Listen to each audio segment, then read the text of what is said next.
Paramashivoham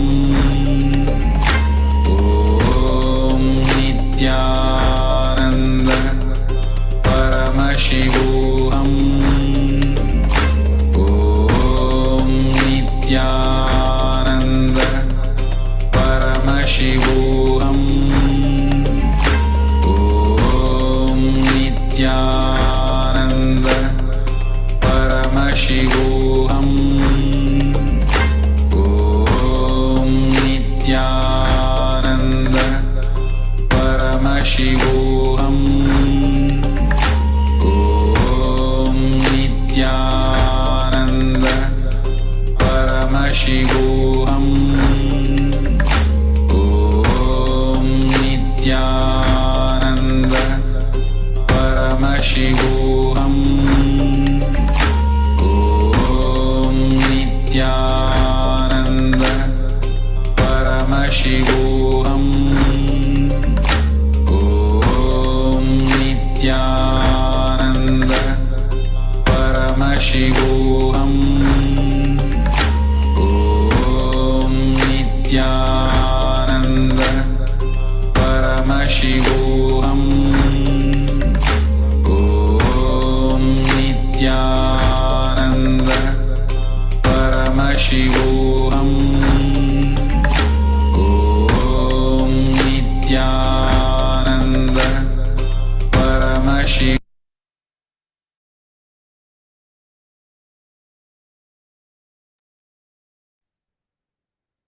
Yes. Now, please start posting whatever is your experience. Please start posting.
I did not write this exercise. It moved back and forth a little bit. Could not judge slight vibration. Did not know if it was handshaking or the fruit moving. Yeah. So is it first time that you're making? You're manifesting? Nathan? See.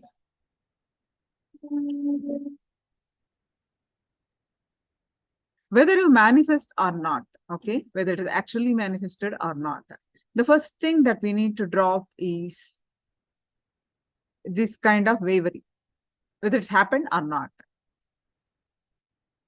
What we are trying, what we are with this power manifestation, we're actually moving from our low self to our actual original self, that is our highest potential consciousness, that our true self.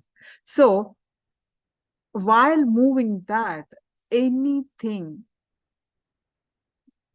there is no, I mean to say, whether it happened or not, there is no question. It happens. Because that is the only thing, reality, whether you're able to see or not. So could not judge slight vibration. Slight vibration is a manifestation. Initially, that's how it starts. The words that we use, Gurukul Balasans, there is a separate, it's kind of a specific language that they use. They don't use the word no. They don't use any negative terminology. Instead of no, they use avoid. So something like that. So basically, the word choices that we use have a strong effect on our manifestation. Our third eye is real. Our existence of our divine self is more truth than what we see as the reality of this life. Do you agree with me? Anyone disagree with me? Is it real? Isn't it? Whether you are not able to cognize, whether you are able to cognize or not able to cognize at this moment, that's fine. But the truth is we are Paramashiva. We are divine. That's the truth given. We are, or you can, other words, you can say a pure consciousness. So, having understanding, that powerful cognition all the time actually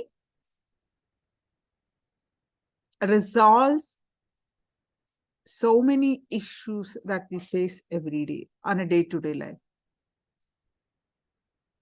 You will find a lot of solutions if you identify yourself as your highest self,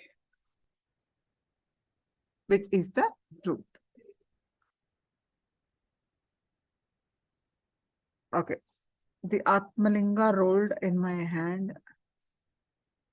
So basically what I'm saying, if you visibly cannot see or what you think, instead of saying I did not manifest, you can say yet to manifest. Okay, we have to use the language yet to manifest. Means manifestation is destiny. Manifestation is possible. It's happening. If it has happened already, that's great. If it is not, yet to manifest. But a lot of folks entertain. My third eye is not awakened. I am not yet manifest. Whether I am able to manifest or not, it's hard. These are the choice of words, or these are the cognitions actually come in the way of manifestation. And that they will never make you, this kind of cognition will never make you experience oneness space. They come in the way.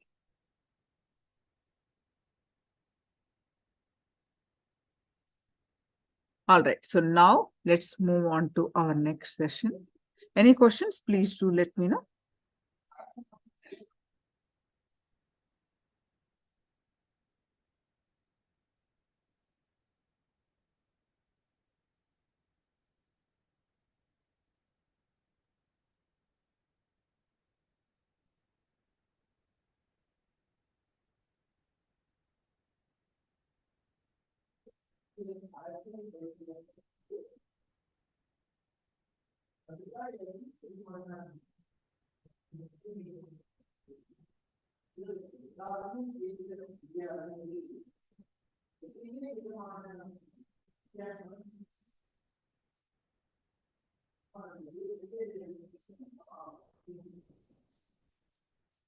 Yes.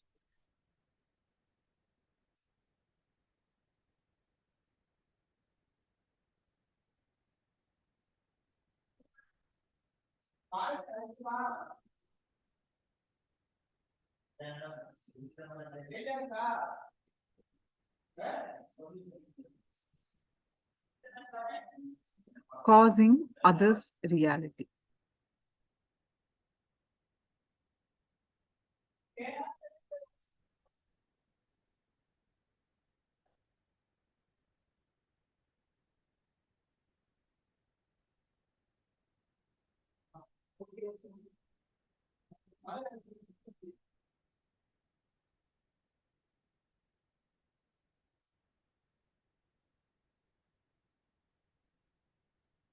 Causing others' reality.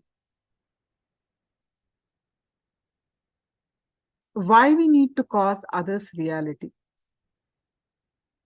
Human life is worth living only when you can make it as you want it. Only when your consciousness involves with the other's life, you manifest Ishvaratva, a leader of your life. Your life is a mirror.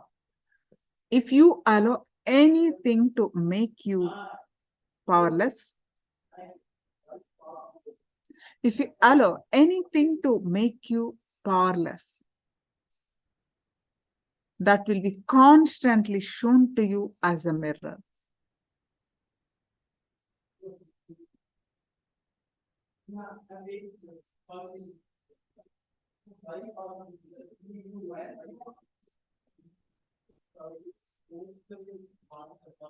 Human life, I repeat again, only it's worth living only when you can make it the way you want to live, the way you want to manifest life.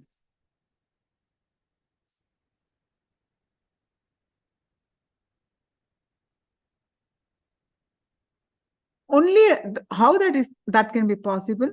Only when your consciousness involves with others. When your consciousness involves with others, when others' life,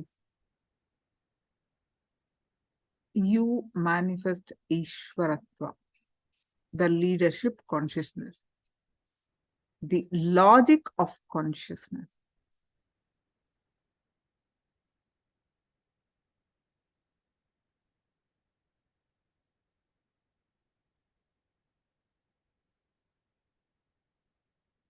So now let's watch a video to understand more on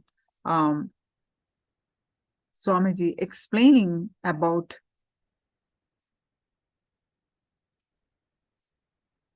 the enriching others.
Nithyanandeshwara Sadashiva-samarambam Nithyanandeshwari Adi-shakti-madhyamam Asmadacharya-paryantam Vande Guru-parampara.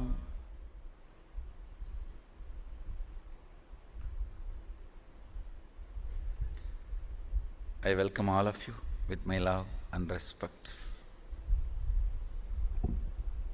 I welcome everyone sitting with us through Nithyananda TV, two-way video conferencing, YouTube, Facebook Live, having Jnana Diksha all over the world.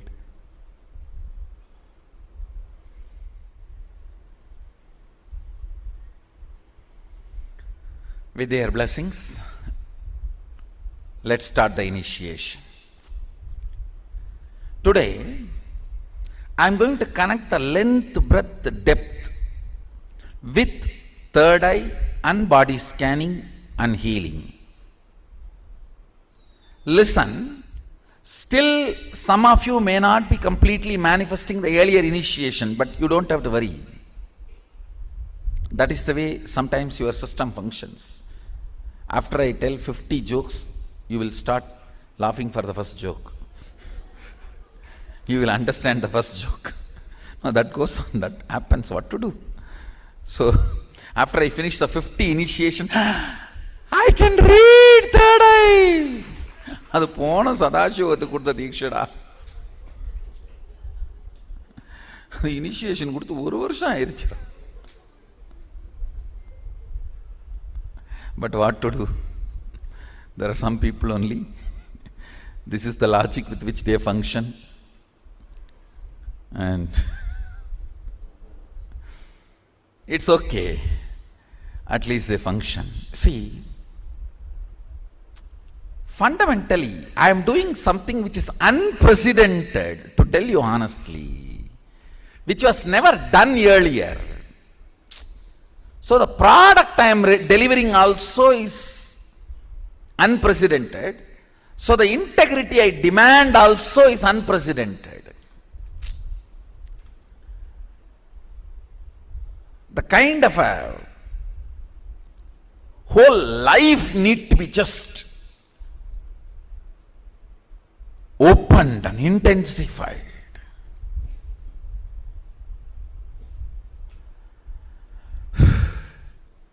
Kind of an intense connection I had with Arunagiri Yogeshwara.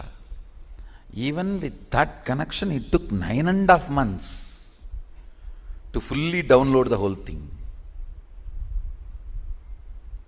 and to fully manifest, start manifesting the whole thing.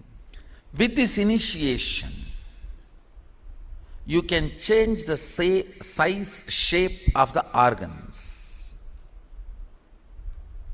Understand?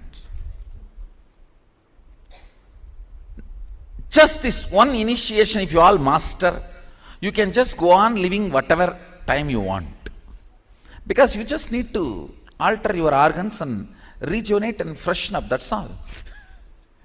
It's like every morning, if you just switch the reboot button, press Control Delete and reboot, over.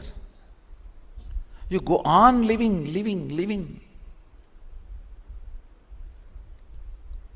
You master the time.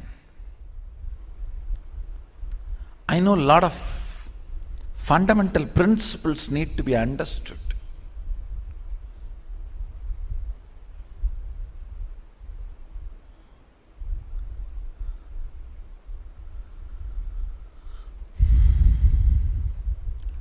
Unfortunately, humanity has moved so much away from nature. Even basic few things look so complicated and difficult. Sometimes I feel like I am living in a different world and you are all living in a different world. It is not few feet distance, it is few world distance. Because the cognitions I carry, the conclusions I have. Listen. The cognitive shift you need to have for this initiation. Listen carefully. I'll repeat once more. Hinduism is not faith-based tradition. It doesn't demand your faith. It is integrity-based tradition. It means, let me explain. Listen carefully. There are some fundamental understandings about the cosmos. You commit to understand that and be integrated to that. That's all. Some of the cosmic principles. No one owns anything.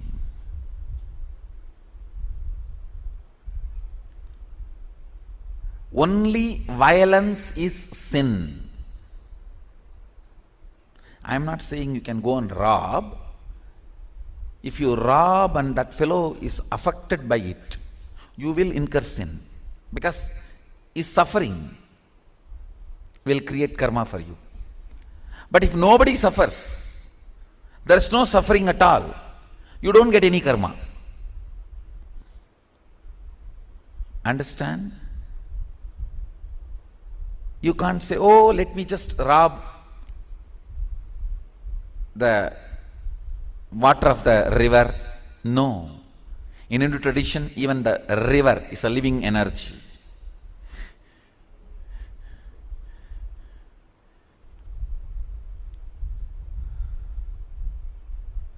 So I am not saying go and rob.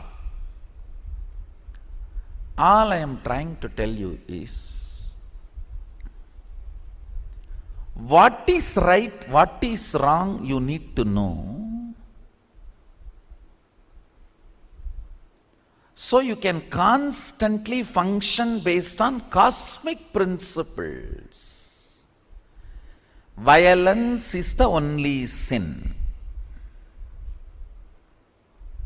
Nothing else is a sin. Nothing else is a sin. Anywhere pain is created, only then it is a sin, not otherwise.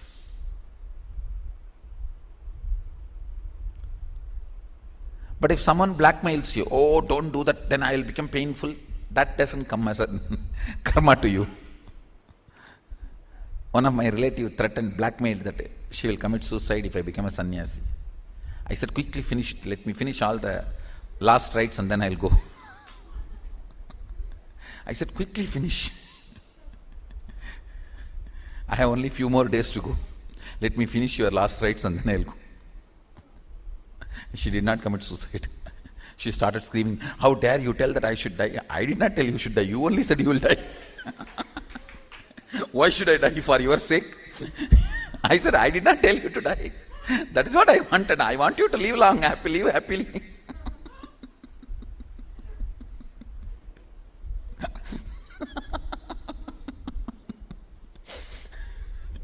I did not tell you to die. You threatened me that you will die if I become sannyasi. In India, we have a funny kind of relationships. It is all about the social prestige. And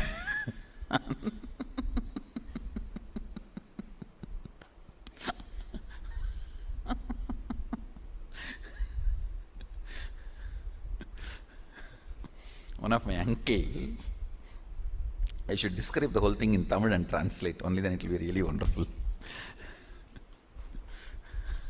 Because it's an incident happened in my life, very important but funny incident. Now we have to enter into initiation, so later on I will describe this incident. The essence I wanted to convey to all of you, understand.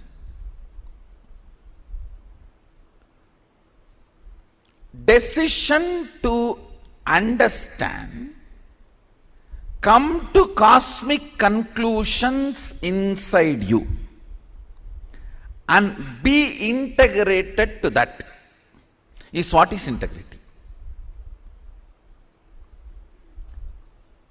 Listen carefully. Continuously contemplating what is cosmic principle and searching is what is called seeking. Vyakulata, Pratyagatma Chaitanya Jagrata, individual consciousness waking up and searching.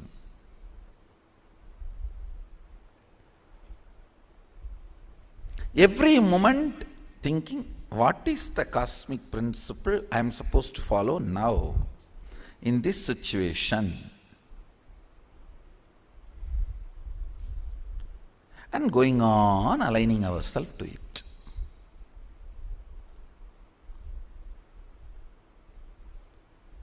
Now, the power manifestation, the initiation and power manifestation you are going to have, it is working with people, understand?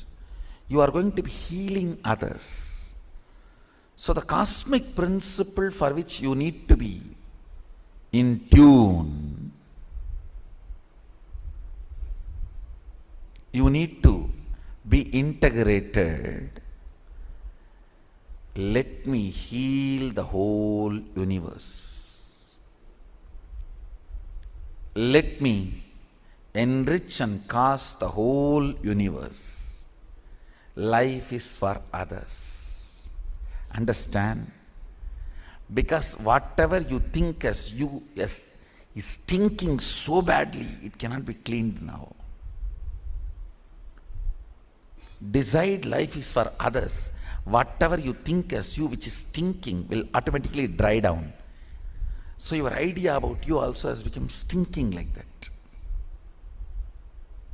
Forget you. Life is for others. With this decision, be ferocious with this decision. Be ferocious with this cognition. Decision to enrich and cast others' reality. Be ferocious with it.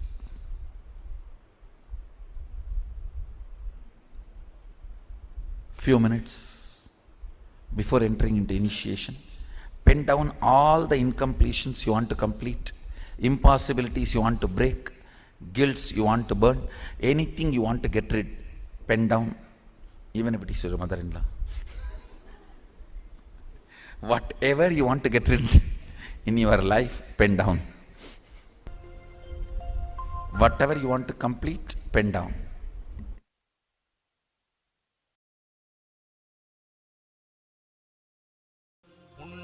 Geyser நற்றவத்து புலத்தியரும் பூனை கண்ணர் கந்தியிடை காடரும் போகர் புலிக்கையீசர் கருவூரார் கொங்கணவர் காலாஞ்சி சிந்தி அழுகண்ணர் அகப்பேயர் பாம்பாட்டி தேரையரும் குதம்பயரும் சட்டைநாதர் செந்தமிழ் சேர் சித்தர் பதினெண்மற்பாதம் சிந்தையுன்னி சிரத்தணியாய் சேர்த்தி வாழ்வாம்.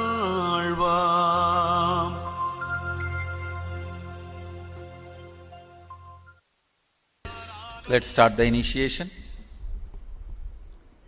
Whatever you wanted to complete, pen down, sit. Now apply Jnananjana Raushada on your third eye. If you have Atmalinga, get the Atmalinga out and let's start the initiation.